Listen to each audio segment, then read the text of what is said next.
Hey you guys, it's Peter and welcome to my channel, Peter Likes Books. And today we are gonna do a little bit of a Peter's Book Club update. Say that 5 times fast. Okay, so have you guys joined yet? So many people are asking, they're like, how do you join the book club? How do you join the book club? Well, you just say, I joined the book club, so you can put that in the comment section below if you want, or you can just read along with us. The other way to officially, did I say officially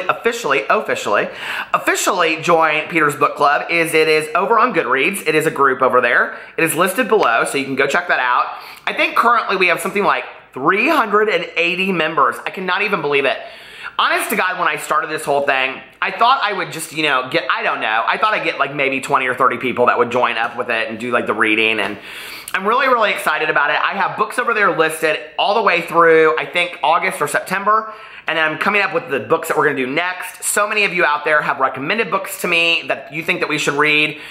I've had so much fun doing the current book that we're reading that I think that I'm going to pick another true crime novel down the road. So maybe around Halloween we'll do a true crime novel. But currently we are reading I'll Be Gone in, I cannot speak today. I'll Be Gone in the Dark, One Woman's Obsessive Search for the Golden State Killer by Michelle McNamara. And I am listening to this on Audible. And it is so fantastic. It is so creepy strange. It is so scary that I just can't get enough of it.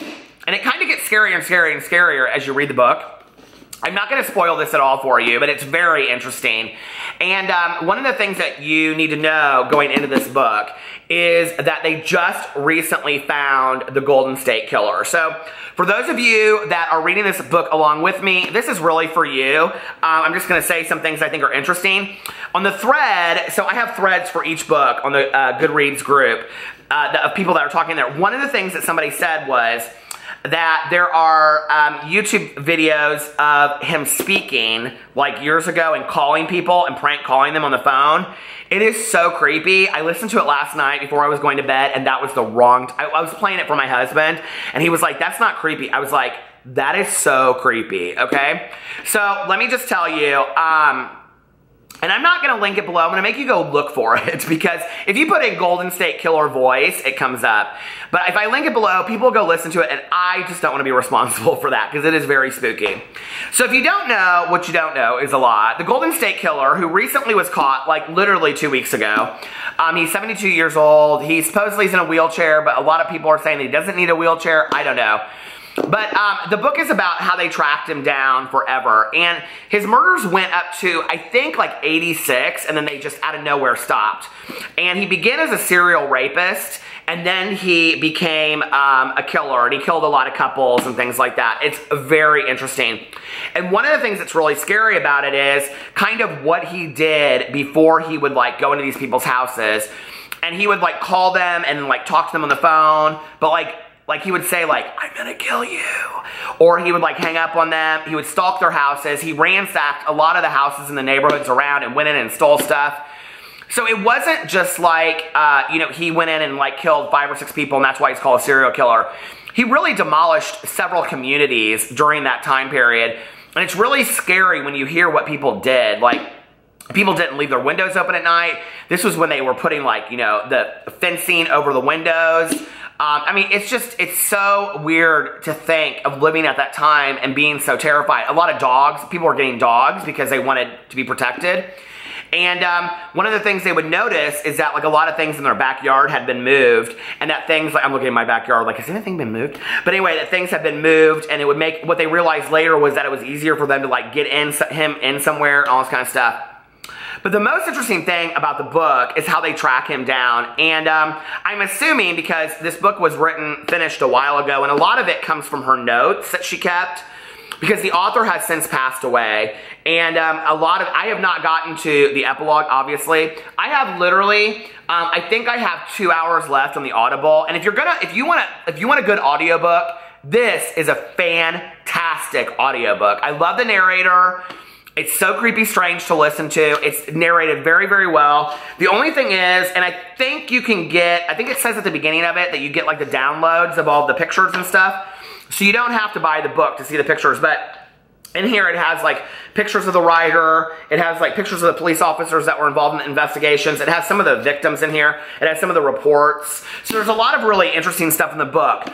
But I think it said at the beginning that you get like a link that you can like go download that stuff if you want to see it. One of the things that is really interesting is that over the course of this case, the whole way that we track killers and rapists and burglars and things like that down has changed. And DNA profiling has occurred in the last, 30 years. So whereas they didn't, and that's how they found him. And I don't know, should I talk about this now? Well, here's the thing. I've been reading a lot of articles about how they found him. I don't know if it will ruin it for anybody, but I don't think it will. So this is not a spoiler moment, because I read this and I'm still reading the book and it didn't ruin it for me.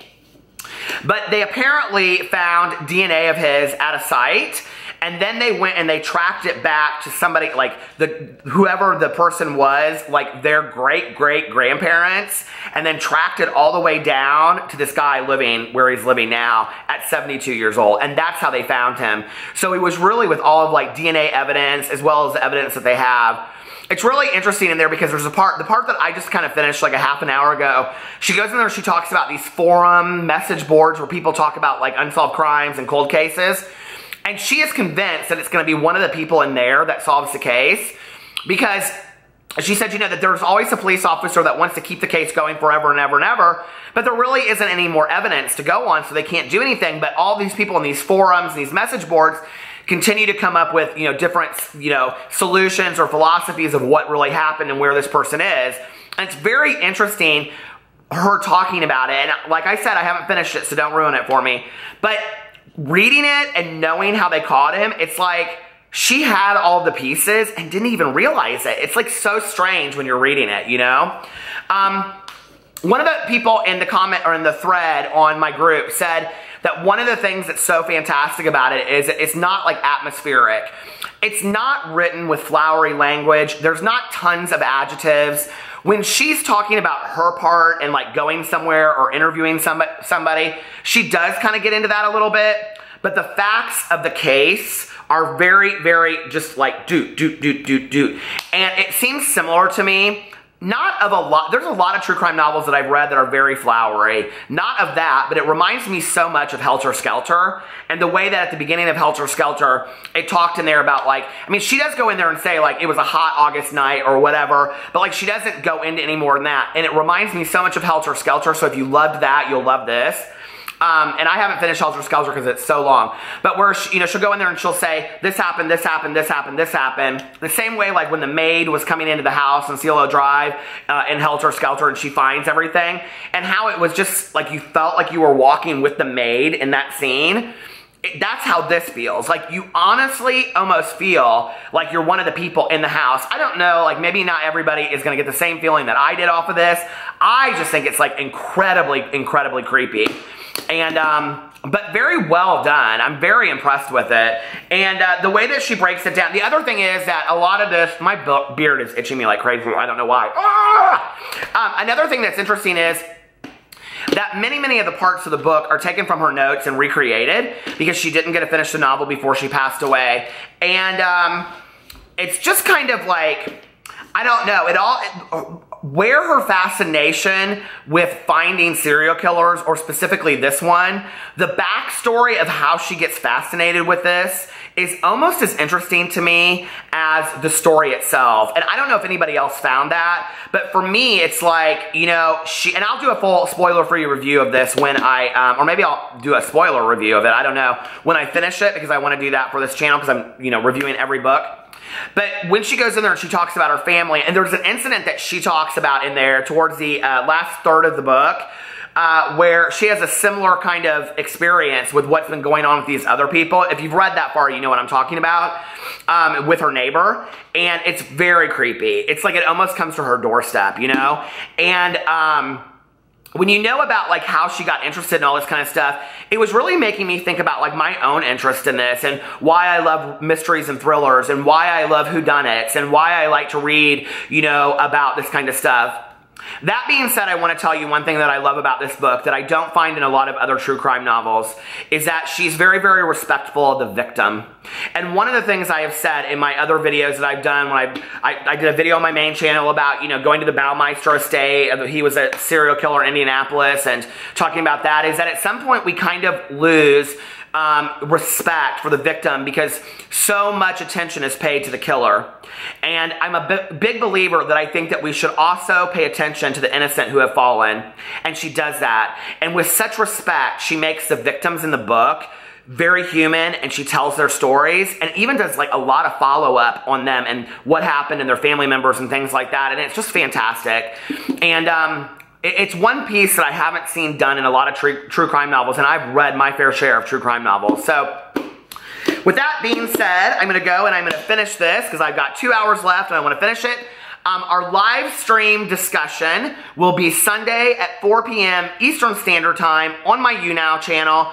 It's linked below. You can go YouNow, not YouTube. I will also put on my community tab on YouTube a notification about it. You can go over there. You can download the app for free. If you don't want to download the app, you can just set up an account on your computer. It's all free. You don't have to pay for it. And then just go in there and it'll take you right to my profile. And I will be on there at 4 p.m. Eastern Standard Time on Sunday to talk about this. If anybody wants to be guested to talk about this, let me know. Maybe direct message me ahead of time and say, hey, I'd kind of like to be, so I can expect that and I can kind of plan it into that.